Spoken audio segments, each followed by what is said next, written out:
दया पवार जी की आत्मकथा अछूत के पिछले एपिसोड में हमने जाना कि किस तरीके से गांव और महारवाड़ा के बीच में एक अदृश्य दीवार खड़ी रहती थी, जिसे शायद क्रॉस करके बिना वजह गांव में दाखिल होना महारों के लिए संभव नहीं था। उसके बाद महारों की किस तरह दिनचर्या हुआ करती थी, जिस प्रकार सवर्णों के सारे विधि विधान ब्राह्मण पुरोहित करवाया करते थे, उसी तरीके से महारों के सारे विधि विधान भाट करवाया करते थे, लेकिन महार उन्हें अपने से कमतर समझते थे। उसके बाद उन्होंने चर्चा करी अपने पिताजी के दारू पीने के शौक की, कि जब उनके पिताजी को शराब पीने की तलब होती थी तब वे घर पर ही देसी उपाय कर लिया करते थे भट्टी लगाकर, और अपने दोस्तों के लिए खास तौर से वे शराब तैयार करते थे, लेकिन कभी भी उसे एज अ प्रोफेशन उन्होंने नहीं चुना। और उसके साथ ही हमने ये भी जाना कि गांव में मराठवाड़ा में किस तरीके से अनैतिक संबंध बड़े सामान्य से माने जाते थे। पुरुषों के साथ साथ स्त्रियां भी इन्हें बुरा नहीं मानती थी। लावणी, जिनमें अश्लील शब्दावली का इस्तेमाल हुआ करता था, उसको सुनने में सबसे ज्यादा तादाद में औरतें ही पहुंचती थी। तो यहां तक तो हमने पिछले एपिसोड में चर्चा कर ली थी। अब हम चर्चा को यहां से आगे लेकर चलेंगे, तो चलिए मेरे साथ। जय भीम, मैं शालिनी और आप देख रहे हैं अंबेडकर नामा। आज का एपिसोड बहुत इंपॉर्टेंट है। इसमें आगे ऐसी दो घटनाओं का जिक्र है जिसे उस समय से लेकर आज तक के समय में आप कंपेयर कर सकते हैं। आज भी ये घटनाएं बदस्तूर हो रही हैं इस आधुनिक विश्व गुरु बनने की ओर अग्रसर वाले भारत में। एपिसोड में अंत तक बने रहेगा। चलिए, तो एक लाइन पीछे से पढ़ना शुरू करती हूं ताकि कंटिन्यूटी बनी रहे, ठीक है। लावणी में बहुत अश्लीलता भी है, ऐसा सुनने वालों को ना लगता। औरतें भी बड़ी संख्या में लावणी सुनने देखने आती। उन दिनों जिसके नाम की चर्चा थी वह तात्याबा शिंदे याद आता है। उसका कितना रुआब था। तंबू में 10-12 नचनियां, उनमें से चंदा बहुत सुंदर थी। 2-3 बैलगाड़ियां, बहुत अच्छा गाता था वह। उसका पाथर्डी का राजा लोकनाट्य विशेष रूप से चर्चा का विषय था। तो आपने इस तरह का जो माहौल है अक्सर सिनेमा में देखा होगा। फिल्म जो है राज कपूर स्टारर और वहीदा रहमान जी स्टारर तीसरी कसम, वो इसी चीज के ऊपर बनी हुई है। तो वैसा ही जिक्र यहां पर भी किया गया है। उसका पाथर्डी का राजा लोकनाट्य विशेष रूप से चर्चा का विषय था। जैसा राजा नपुंसक वैसा ही उसका राज दरबार नपुंसक। सब राजा का ही अनुकरण कर रहे हैं। तो यहाँ पर नपुंसकता का मतलब निकम्मेपन से शायद लगाया गया है। और ये सारा विवरण पढ़कर आपको अपनी सरकार भी याद आ रही होगी। जैसा प्रधान जी चाहते हैं वैसा ही पूरा मंत्रिमंडल से लेकर मीडिया तक बिहेव करने लगता है। इसे आप जोड़कर देख सकते हैं कंटेम्प्रेरी पॉलिटिक्स से। बाद में तात्याबा का दुखांत क्यों हुआ? रात में स्टेज पर सरदार की भूमिका निभाने वाले व्यक्ति फुटपाथ पर आ गया। बीड़ी तक को वह मोहताज हो गया। जब मैं तालुके में पढ़ने गया तब मैंने उसे लकड़ियों के गट्ठे बेचते देखा। उन दिनों तात्याबा पर रची एक कविता याद आती है। बाद में यही शिंदे बंबई में गधे की शादी के मंचन के समय लाल बाग थिएटर में पर्दे खींचता हुआ दिखाई दिया। उसकी यह हालत देखकर मेरा मन पर गहरा आघात हुआ। सटवा को मैं मामा कहता। उसके कारण हमारा एक फायदा हुआ। उसका बाजा बजाने वालों की एक टोली थी, उसमें वह कांडा बजाता। शहनाई सा ये वाद्य, परंतु आवाज ऊंचे स्वर की। इस टोली में पिताजी भी कांडा बजाते। पहले सटवा बोल कहता, फिर पिताजी गाना उठाते। बजनियों में 4 लोग होते, 2 कांडा बजाते, तीसरा सुर मिलाता और चौथा शंबल बजाता। तो काफी पारंपरिक नाम लिखे हुए हैं बाजों के। संभवतः आप में से कुछ लोग समझ रहे हो इन बाजे, ये किस तरह के बाजे हुआ करते थे। सुरकरी सिर्फ भौं भौं आवाज में सुर मिलाता। वाद्य फूंकते समय उसकी सांस फूल जाती। ऐसा लगता कि भीतर ही भीतर उसका दम घुट जाएगा, कलेजा फटने से मर जाएगा वह। वाद्य फूंकते समय उसके गाल फूल जाते। ऐसा लगता उसके दोनों गालों के भीतर नींबू भरे हों। महारवाड़ा में बिल्कुल बचपन से ही सांस रोक कर वाद्य कैसे फूंका जाता है यह शिक्षा दी जाती थी। तो संभवतः ये जैसे हम शादियों में देखते हैं बाजे बजाने वालों को, तो उसमें खास बाजा होता है, बड़ा सा गोल होता है, और उसको बजाने वाले जो होते हैं उनके गाल जो है वो एकदम फूल जाते हैं। जहां तक मैं याद कर पा रही हूं, शायद उसी वाद्य यंत्र का यहां पर जिक्र है। डिब्बे भर पानी में कांडा बजाने वाले को विद्या सीखना बहुत जरूरी थी। डिब्बे भर पानी में बाजरे की पोली डंठल से छोटे लड़कों को फूंकना सिखाया जाता। स्कूल जाने के कारण मुझे तो शर्म आती। आज कोई भी चर्म वाद्य या स्वर फूंकने वाला वाद्य मैं नहीं बजा सकता। वास्तव में यह सब घर में ही चल रहा था। शंबल बजाने वाला वास्तव में अच्छा लगता। दाएं हाथ में पतली लकड़ी की छोटी सी छड़ी और बाएं हाथ में लकड़ी का ही एक आंकड़ा, इन दोनों की सहायता से शंबल बजाता। जिस प्रकार बैलों को झूल पहनाया जाता है वैसा ही झूल शंबल को पहनाया जाता। उसे गजमुख कहते हैं।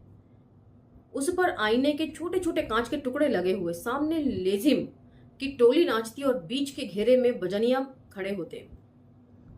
लेजिम के ताल पर शंबल बजाने वालों की रंग बिरंगी पगड़ी का तुर्रा डोलता ये दृश्य मन में बस गया। बजनियों की टोली के साथ साथ मैं कभी कभी जाता। सटवा मामा को कहता, मामा तुम कांटा इतने अच्छे बजाते हो परंतु तुम्हारी पत्तल तो कचरे के ढेर में। वह हमेशा की पेटेंट गाली देता, उसकी माँ की बारात में मैं नाचा था। फिर कहता, इन टटपूंजियों को कांडा से गाली दूं। और फिर वह बारातियों की ओर घूमकर कांडा से गालियां देता। बारातियों को वह सब समझ में ना आता, सिर्फ हम दोनों ही इसका अर्थ जानते थे। मैं खिलखिला कर हंसता। गांव में शादी का सीजन आया कि हमारे घर दिवाली दशहरा झलकता। पिताजी के हाथों में पैसे खेले थे, नए कपड़े आते, साल भर की दरिद्रता घटती। शादी की बची खीर, मालपुआ, नैवेद्य आदि घर आते। आदिवासियों की शादी में सिर्फ भात और मसाले का लाल भूसा मिलता, यही उनके यहाँ शादी की दावत थी। तो सवर्णों की शादियां और आदिवासियों की शादियों के बीच में जो फर्क है वो भी आप यहाँ पे देख सकते हैं। शादी के गाने बड़े मजेदार होते। क्यों रे दूल्हे इतनी रात रे, अब खाएगा बासी भात रे। दूल्हा लड़का किसी की गोद में या कंधे पर होता, उसको घोड़ा गाड़ी कहां से? एक अहम सवाल। उस समय भी घोड़ा गाड़ी शायद अलाउ नहीं थी और आज भी घोड़ी पर चढ़ना अलाउ नहीं है। यदि कहीं से सवर्णों के रास्ते में किसी दलित की बारात पड़ जाए और दूल्हा जो है वो घोड़ी पर चढ़ा हुआ दिख जाए तो उसकी हत्या कर दी जाती है, कई बार घोड़ी से उतार कर, वरना पिटाई तो निश्चित है। और आपको मिठुन चक्रवर्ती स्टारर गुलामी फिल्म याद होगी, उसमें कुलभूषण खरबंदा जो है वो निम्न जाति के दिखाए होते हैं और अपने बेटे को घोड़ी पर सवार करके लेकर जा रहे होते हैं, लेकिन ठाकुर जो हैं उनसे ये बर्दाश्त नहीं होता और वे कुलभूषण खरबंदा जी के बेटे को गोली मार देते हैं। और उस समय आजादी से पहले वाला समय दिखाया गया था, जो शादी का और बारात का था पूरा। और कुलभूषण खरबंदा जो है उसमें खास तौर से इस बात को मेंशन करते हैं कि अंग्रेज सरकार जो है उसने उन्हें पुलिस की वर्दी दी है और वे पुलिस के सिपाही हैं, इसलिए वो बारात लेकर जा सकते हैं क्योंकि अंग्रेजी शासन है यहाँ पर। लेकिन ठाकुर कहते हैं कि गांव में तो ठाकुर का ही शासन चलता है और उनके बेटे को गोली मार दी जाती है। आज भी ये सारी घटनाएं इसी तरीके से हो रही हैं। अखबार और मीडिया, सोशल मीडिया, गोदी मीडिया की बात नहीं कर रही हूं, सोशल मीडिया पटा रहता है ऐसी घटनाओं से। सारे बाराती पहाड़ों तराइयों से तपी धूल से विवाह स्थल तक आते। ये आदिवासी वैसे गरीब थे, फिर भी वे मराठों और शाही बजनियों को अछूत समझते, उन्हें दूर बैठाते, लोटे में ऊपर से पानी परोसते। तो यहाँ सुनकर एक और बात पता चल रही है कि मराठों को आदिवासी भी जो है वो अछूत समझते थे। आदिवासियों के लिए मतलब मराठे अछूत हुआ करते थे, जबकि मराठे जो हैं वो ओबीसी में आते हैं और कई जगहों पर तो वे अपने आप को क्षत्रिय भी कहते हैं। शिवाजी महाराज जो थे उनको क्षत्रिय कहा जाता है। और हमने क्रिस्तोफ जाफरोलो की पुस्तक भीमराव अंबेडकर एक जीवनी, जाति उन्मूलन का संघर्ष एवं विश्लेषण में इस बात को पढ़ा था कि किस तरीके से झूठ मूठ के शिवाजी को जो है पेशवाओं ने क्षत्रिय घोषित कर दिया था और बाद में उनकी वंशावली हथिया ली थी और पेशवा के नाम से नई वंशावली चलाई थी। मराठों को दूर बैठाते, लोटे में से ऊपर से पानी परोसते, खाने की पत्तलों को कतारों से दूर रखा जाता। बजनियों का जीना भी क्या जीना, मराठा मंडली को काफी अमीर धनी।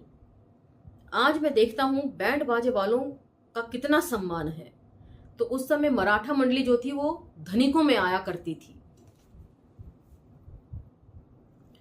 पर बजनिए 4 दिन के बंधे गुलाम।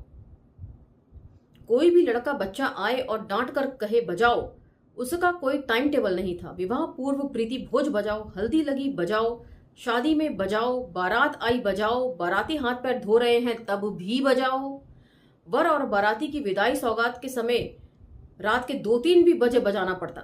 पाई पाई वसूल की जाती थी। एक बार शादी संपन्न हुई, फिर विदाई बख्शीश में भी हुज्जत, कोई पता तक ना लगने देते। ऐसे समय सटवा का दिमाग खूब चलता। 1 बाजे का ग्राहक मिलता तो उसके पीछे पीछे वह सुरकरी भेजता, बाहर निकलने तक नाक में दम कर देता। ये आफत हटाओ भई और सारे पैसे वसूल हो जाते। तो मतलब पैसे वसूल करने के लिए भी तरह तरह के हथकंडे अपनाए जाते थे। तालुके में गुरुवार के दिन बाजार लगता, किसी मेले में जाने सा उत्साह होता। हमारा सारा घर परिवार इसमें शामिल होता। माँ ने मुर्गियां पाली थी, उसे अंडे बेचने होते थे। उन दिनों 1 आने में 1 अंडा बिकता। बाजार में मुझे बड़ा मजा आता। मिक्सचर जलेबी मिलती ही थी। इस बाजार में एक और विशेषता थी। बाजार के आसपास पेड़ों के नीचे गांव गांव से आए लोग घेरा बनाकर बैठते, वह भी जातिवार। तो जाति है कि जाति नहीं। महार मंडली मरी माँ के मंदिर के पास बैठती। किस गांव के महार कहाँ बैठेंगे ये बात भी परंपरागत अनुसार तय होती। आंख बंद कर लोग बराबर अपनी जगह पर पहुंच जाते, परंतु होटल में महार मांग चमारों के लिए अलग कप होते। उनका कान टूटा हुआ, चारों ओर मकोड़ों की कतारें। चाय पीने वालों को भी वह कप धोना पड़ता। बैठने की जगह अलग, बाहर बरामदे में लकड़ी का बेंच रखा रहता। तो ये जिक्र जो है हमने जूठन में भी पढ़ा है कि जब उनकी माँ उठाने जाती थी तो जो ठकुराइन हुआ करती थी या जो तगा हुआ करती थी, उनकी बीवी जो थी, वो टूटे कप में चाय दिया करती थी जो दूर आले में रखा होता था। चाय पीने के बाद उनकी माँ जो है ओम प्रकाश वाल्मीकि जी की, वो कप साफ करके दोबारा उसी आले में रख दिया करती थी। तो ये सारी बातें जो हैं आत्मकथाओं में हमें, चाहे वो आत्मकथा उत्तर प्रदेश से हो, चाहे वो आपकी महाराष्ट्र से हो, बिहार से हो या कहीं और से हो, अमूमन एक जैसा सुनने को मिलता है। कोई इसमें बदलाव देखने को नहीं मिलता। पिताजी सुबह चाय पीकर तालुके के बाजार में आ जाते। काम धंधा न रहने पर वे तालुके का एक चक्कर लगाते। आसपास के गांव के सभी महारों की यह आदत थी। हमारे गांव में नदी नहीं थी, गहरे कुएं से पानी खींचना पड़ता, इसलिए तालुके की नदी में कपड़े धोने जाते। कपड़े सूखने पर वे लंगोटी पहनते। जब गांव आते तो बगलों से सफेद शुभ्र रोज धोए कपड़े पहनना उन्हें बहुत भाता था। उनके साथ नदी की ओर जाते समय मुझे एक भव्य कोठी के खंडहर के पास अक्सर डर लगता। दादी ने इस कोठी की एक कथा सुनाई थी। इस कोठी के पहले एक मुसलमान तहसीलदार यहाँ रहता था। उसमें उसका भारी सामान असबाब था। 2 पत्नियों का संसार, अंग्रेजों का जमाना। ऐसे में ये मुसलमान तहसीलदार बहुत मस्ती में था। नदी के किनारे मछलियां पकड़ने का उसे बड़ा शौक था। वह कहीं वहीं कचहरी बुलाता। कहते हैं अनेक साधु संतों के मुंह में उसने मछलियां ठूंसी। सारे तालुके में असंतोष की हवा फैल गई। तो अब पता नहीं इस तरह की घटनाओं में ये जो दंत कथाएं होती हैं, इनमें कितनी सच्चाई होती है ये कहा नहीं जा सकता। लोग हमेशा यही कहते हैं कि ऐसा सुनते थे या ऐसा सुना है, देखा किसी ने है ऐसा कोई नहीं कहता। सारे तालुके में असंतोष की हवा फैल गई। एक बार बाजार के दिन सारे उत्तर महाराष्ट्र के पहाड़ी और जंगली प्रदेशों के आदिवासी भड़क उठे। सबके हाथों में भाले तीर कमान। वैसे ये नियोजित विद्रोह था। सबने कोठी को चारों ओर से घेराबंदी करी। तहसीलदार तल घर में छिप गया, मतलब बेसमेंट में। सबने कोठी के चारों ओर घेराबंदी कर दी। तहसीलदार तल घर में छिप गया। बाहर निकलकर भागने की संभावना नहीं थी। अब लोग क्या करें? रॉकेल के पीपे अर्थात मिट्टी के तेल के पीपे, मिर्ची के बोरे कोठी में भरकर कोठी सुलगा दी। पर वे लोग तहसीलदार के बाल बच्चों तथा अन्य सदस्यों को सुरक्षित स्थानों पर ले जाना नहीं भूले। थोड़ी ही देर में तहसीलदार राख हो गया। जब भी कोठी के पास से जाता हूं, उस आग लगने की घटना मेरे सामने कौंध जाती है। लगता है कहीं तहसीलदार का भूत न मिल जाए। तो इसी पैराग्राफ में दया पवार जी ने जिक्र किया है कि भव्य कोठी के खंडहर देखने को मिलते हैं और कहीं भी आग लगने के निशानों का उन्होंने जिक्र नहीं किया है। हमारा स्कूल लोकल बोर्ड द्वारा बनाया गया, शायद इसलिए हमें बाहर न बैठाते। इस संदर्भ में तात्या का अनुभव उल्टा। जब कक्षाएं हनुमान मंदिर में लगती, महार के लड़के सीढ़ियों पर बैठते। एक बार ब्राह्मण मास्टर ने तात्या को रूल फेंक कर मारा। तात्या क्या कर सकते थे? उन्होंने वही रूल फिर मास्टर को दे मारा। उनके माथे पर गहरी चोट आई। मास्टर का बहता खून देखकर तात्या महारवाड़ा से गायब हो गए। तब से तात्या स्कूल गया ही नहीं। महारवाड़ा के ऊपरी भाग में विशाल चट्टानें थी, वहां बड़े बड़े विशाल काले पत्थरों की शिलाएं पड़ी थी। चारों ओर सावर बोंड का जंगल। ये सावर बोंड महारवाड़ा में अकाल के समय बहुत उपयोगी साबित होता। ऐसे पथरीले हिस्से में हमारा स्कूल था। स्कूल की इमारत भव्य दूर दूर से दिखती। उस स्कूल में मेरा नाम तीसरी क्लास में लिखवाया गया। मास्टर ब्राह्मण ही थे, पर पैर से लंगड़े, सफेद कपड़े पहनते, सर पर गांधी टोपी। उनके पास जाने पर दूध घी की गंध आती। स्कूल चौथी क्लास तक ही था। पहली से चौथी तक कक्षाएं एक ही हॉल में लगती। स्कूल जाते समय स्लेट बस्ते के साथ साथ बैठने के लिए बार दाने का एक टुकड़ा भी ले जाते। शुरू की बात स्पष्ट याद है। गांव के मराठे लड़कों के साथ एक ही लाइन में हमें बैठने नहीं दिया जाता था, अलग से बैठना पड़ता था। ये वही मराठी लड़के जिनको आदिवासी जो है अपने से निम्नतर समझते थे, और ये मराठी जो हैं महारों को अपने से निम्नतर समझते थे। प्यास लगने पर स्कूल में पानी ना मिलता, सीधे महारवाड़ा आना पड़ता। पास के चमारवाड़ा में भी पानी न मिलता। तो ये बड़ी इंपॉर्टेंट घटना है। उस समय भी पानी नहीं पिलाया जाता था, और आज भी छोटा बच्चा इंद्र मेघवाल जो है, पानी प्यास से तड़प कर जब उसने मटका छू लिया तो शिक्षक ने उसको पीट पीट कर मार ही डाला। तो कहाँ देश बदला है, कहाँ लोगों के सोचने समझने के तौर तरीकों में बदलाव आया है। शिक्षा बेशक कितना भी प्रचार प्रसार उसका आप कर लीजिए, लेकिन बदलाव लोगों की सोच में यहाँ की शिक्षा बिल्कुल भी लेकर नहीं आती। सप्ताह में एक दिन लड़कों को ही सारा स्कूल गोबर से पोतना पड़ता। लड़कों की बारी तय रहती। वैसे ये काम ऊंची कक्षा के लड़कों को ही करने होते थे। ब्राह्मण मास्टर दोपहर में मस्त होकर सो जाते। सामने टेबल पर पैर रखकर सोना उनकी आदत थी। कभी कभी मास्टर हमें सामने के बगीचे से नींबू मौसमी चुरा कर लाने को कहते। तो ये उनका कैरेक्टर है, डिंडी मारते रहना। ब्राह्मण मास्टर कक्षा में हमसे छुआछूत मानते हैं ये महसूस ना होता, परंतु घर पर मास्टर जी बहुत ही अलग तरह का व्यवहार करते। जैसा देश वैसा भेष। सुबह पूजा अर्चना में रहते। उनकी छोटी सी किराने की दुकान थी। दुकान जाते समय पैसे न रहने पर अंजुरी भर अनाज लेकर जाने से भी सामान मिल जाता, परंतु मास्टर के घर बाहर की देहरी पर खड़े रहना पड़ता। तो मतलब आपका छुआ अनाज इन्हें ये रख लेंगे, लेकिन आपको बाहर खड़ा करेंगे और बाहर ही आपको अनाज देंगे और छुआछात पूरी बरतेंगे। तो अभी आपने देखा होगा गुठली लड्डू के जो प्रीमियर अंबेडकर नामा पर शेयर किए गए थे, और रतन जी ने जो वीडियो बनाया है उसमें इन्हीं सब इश्यूज को उठाया गया है कि रुपए में जो है वो लक्ष्मी की फोटो लगी होती है और वो गंदा नहीं होता। जब प्रोमोज में आपने देखा होगा गुठली के पिताजी बोलते हैं कि पूरा पैसा इसलिए ले जा रहा था कि मेरा हाथ लगने से पैसा जो है वो अपवित्र हो गया। तो जो सवर्ण महिला होती हैं वो कहती हैं कि लक्ष्मी कभी अपवित्र नहीं होती।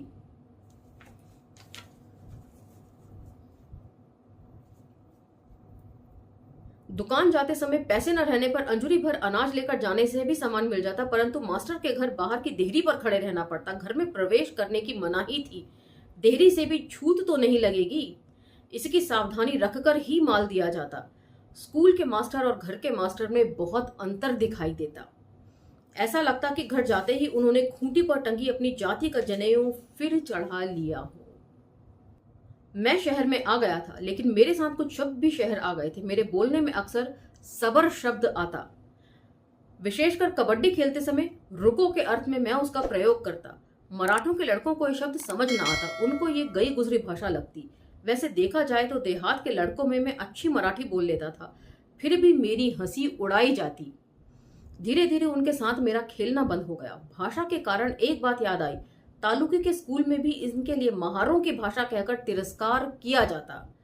मर्मांत घाव लगता। जोश में आकर मैं लड़कों से झगड़ा कर लेता। हमारी भाषा कैसे शुद्ध है, ये बात उनके गले उतारता।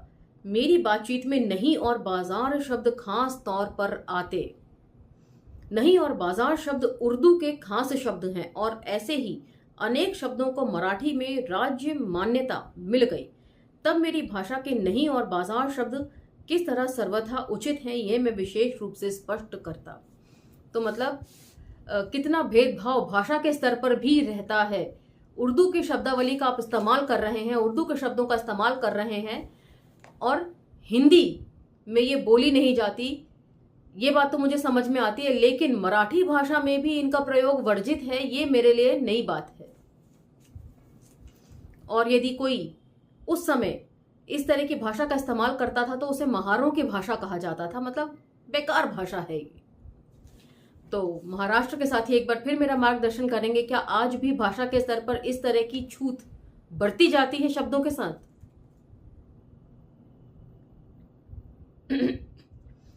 पाणिकर्ण, इस शब्द का उच्चारण कई सालों तक ठीक से ना जमता, इस कारण भी मेरी बड़ी हंसी उड़ाई जाती। तो इस लिहाज से तो ये काफी हरियाणवी के करीब लगती है मराठी, क्योंकि यहाँ पर हरियाणा, पंजाब, यूपी में भी पानी इस तरीके से ही बोला जाता है। जैसे दिल्ली में हम इसको पानी बोलते हैं, लेकिन ये लोग पानी, खाना खा लो, पानी पी लो, इस टाइप के शब्दावली इस्तेमाल करते हैं। पर एक बात समझ में आई, किताबी दुनिया के कारण मैं अपनी बस्ती के अनुभवों से दिनों दिन दूर हटता जा रहा था। पढ़ने लिखने के कारण भी अधिक संवेदनशील होता जा रहा था। अनावश्यक प्रश्न खोपड़ी में घोंसला बना लेते। कोंडवाड़ा अर्थात कांची हाउस संग्रह में एक कविता मैंने लिखा है, किताबों में भला क्यों कर पहचान हुई, अच्छी थी गौशाला नदियों के किनारे, गांव के ढोर चराए होते, ऐसे डंक तो ना डसते। ये मुझे अपने ही वर्णन लगता। इन जहरीले डंकों के कारण जीवन में थोड़ा बहुत जो मुक्त आनंद था वह भी जाता रहा। महारवाड़ा के लोग वैसे जानवरों की जिंदगी जी रहे थे, उनके जीवन में भी एक हठी दर्शन था, लेकिन मुझे उनसे घृणा होने लगी। दूसरी तरफ जिनका जीवन दर्शन लगता वे मुझे अपने में समा लेने को तैयार न थे। ऐसी चमत्कारिक पहेली के बीच में घिरा था। तो इन सब चीजों के ऊपर चर्चा हम पिछले पहले के एपिसोड्स में भी कर चुके हैं कि किस तरीके से पढ़ लिख कर जो तबका सामने आता है उसे दोनों ही जो लोग हैं वो एक्सेप्ट करने को तैयार नहीं होते। ना तो अपने लोगों के बीच में वे घुल मिल पाते हैं और ना ही जिस समाज में वे घुलना मिलना चाहते हैं वो ही उन्हें एक्सेप्ट करता है। तो दोहरी मार पड़ती है ऐसे लोगों पर। जैसे जैसे मुझ में समझ आती गई मैं अकेला होता गया। गांव के लड़के खेलों में तुच्छता से पेश आते और महारवाड़ा के लड़कों का खेल पसंद ना आता। उनके साथ खेलने में मन न रमता। फिर भी एक ही आनंद रह गया, जो भी किताब हाथ लगी उसमें रम जाना। स्कूल के सामने एक ऊंचा पहाड़ था, उन दिनों बहुत ही हरा भरा था। आज भी उस तरह का सिरा नंगा बुच्चा नहीं था, मतलब अब जो है वो हरा भरापन जो है वो खत्म हो गया है आबो हवा से। इस पहाड़ी पर मां लकड़ियों का गट्ठा लाने जाती। इस पहाड़ के पीछे क्या होगा यह प्रश्न हमेशा मेरे दिमाग में कौंधता। इस पहाड़ी के पठार पर एक पोस्टमैन दोपहर में नियमित जाता और शाम को वापस उतरता था। ताल्लुके की ओर से उसके जाने का रास्ता हमारे स्कूल से ही था। उसके हाथ में झुनझुने सी सजी लाठी होती, सिर पर लाल पगड़ी होती, खाकी कपड़े। उसका आगमन स्कूल की घड़ी था। उसके झुनझुनेदार लाठी से हमारे स्कूल छूटने का समय हो गया है, इसका अंदाजा होता। मुझे बहुत समय तक ये प्रश्न सताता रहा कि ये रोज ऊपर पहाड़ पर क्यों जाता है। बाद में इस प्रश्न का समाधान हुआ। उस पार ताल्लुक नाम का एक बाजार गांव, उस तरफ की डाक लेकर वह जाता। वह पहाड़ की चोटी पर पहुंच जाता, तब दूसरा पोस्टमैन कौतुल का डाक लेकर वहां पहुंचता। उसकी डाक की अदला बदली होती। मैं सोचता, जंगली जानवरों से इन्हें डर क्यों नहीं लगता। शायद स्कूल के बच्चे बढ़ गए होंगे, एक की जगह 2 शिक्षक हो गए। नए मास्टर आए, वे महार थे। काले सांवले, चेहरे पर चेचक के दाग, नेहरू कुर्ता और सफेद लुंगी पहनते, बाल संवार कर अच्छी तरह रखते। उनके सिर पर टोपी ना होती। गांव में रहने के लिए कहीं भी मकान मिलना उनके लिए असंभव था। वे हमारे ही गांव के ओसरे में रहने लगे। मास्टर की शादी नहीं हुई थी। मास्टर को कविता लिखने का शौक था। तो ये जिक्र वैसा ही है जैसा जूठन में ओम प्रकाश वाल्मीकि जी ने लिखा है। 2013 का जिक्र उन्होंने किया है कि उस समय तक भी देवभूमि जैसी पवित्र जगह जिसे बोला जाता है देहरादून में, उत्तराखंड में, उन्हें रहने के लिए जगह नहीं मिलती थी। जैसे ही लोग जात पूछते थे और कमरा देने से मना कर देते थे। तो ये सारी बातें कहाँ बदली हैं, जस की तस बनी हुई हैं। और ये दया पवार जी की अछूत आत्मकथा जो है मराठी में बलुता, ये आज़ादी से पहले के काल से होकर आ रही है और आज़ादी के बाद भी हालातों में कोई सुधार नहीं है। परंतु उनकी कविताएं गीत हुआ करती। डॉक्टर अंबेडकर के आंदोलन के संदर्भ में, डॉक्टर अंबेडकर के शहरी आंदोलन के बारे में सबसे पहले उन्हीं से सुनने को मिला। घर में मास्टर मुझसे बड़ा अच्छा व्यवहार करते, परंतु स्कूल में खूब डांटते फटकारते। मुझे ठीक से गणित ना आता। एक दो बार उनसे अच्छी पिटाई होने की बात भी याद आती है। उनका गांव ऊंची पहाड़ियों के पीछे था। एक बार उनके पिताजी बकरी लेकर आने वाले थे। मास्टर को ताज़ा दूध मिले, इसलिए उनके पिताजी ने बकरी खास तौर से खरीदी थी। बकरी लाने में एक दिन मैं उनके साथ उस पहाड़ी पर गया। पहाड़ी की चिपटी सीढ़ियां चढ़ते हुए बड़ी घबराहट होती। वहां से गांव चित्रों की आकृति सा दिखता। आदमी, पेड़ सब चींटियों से दिखते। वहां से पहाड़ के उस पार वाला अज्ञात प्रदेश पहली बार ही देख रहा था। मास्टर बता रहे थे, वे दूर जो दिख रहा है ना, वह कसलूबाई का शिखर, मुला नदी चांदी की धार सी चमकती दिखाई देती। जब हम उस पार नीचे उतरे तब तक मास्टर के पिताजी बकरी लेकर आ गए। तो आज का ये एपिसोड हम यहीं विराम देते हैं। इन आत्मकथाओं के जरिए बहुत सारी चीजें हैं जो जानने समझने को हमें मिलती हैं। उस समय के किस तरह समाज था उस समय का, और आज के समाज में कितने बदलाव आए हैं। जाति के स्तर पर तो शायद ही लोगों की सोच में कोई बदलाव आया हो, ये हम लगातार देखते चल रहे हैं। इसमें 2 से ज्यादा इंसिडेंट्स मैंने आपको कोट करके बता दिए हैं। घोड़ी पे चढ़ने की बात हो, मटके से पानी पीने की बात हो, या घर न मिलने की बात हो, और जो बच्चे हैं वो किस तरीके से उनके साथ भेदभाव बरता जाता था। और एक नई बात, भाषा के स्तर पर भी छूत अछूत शब्दों के आधार पर बरती जाती थी। तो इन सब चीजों के बारे में मंथन किए जाने की जरूरत है। उम्मीद है आप लगातार चिंतन मनन करके इन प्रश्नों के हल ढूंढने की कोशिश कर रहे होंगे। यदि आपको ये वीडियोस पसंद आते हैं तो इन्हें दूसरे सोशल मीडिया पर जरूर स्प्रेड करिएगा। इसी के साथ अब मुझे आज्ञा दीजिए, मिलते हैं अगले एपिसोड में। धन्यवाद। जय भीम।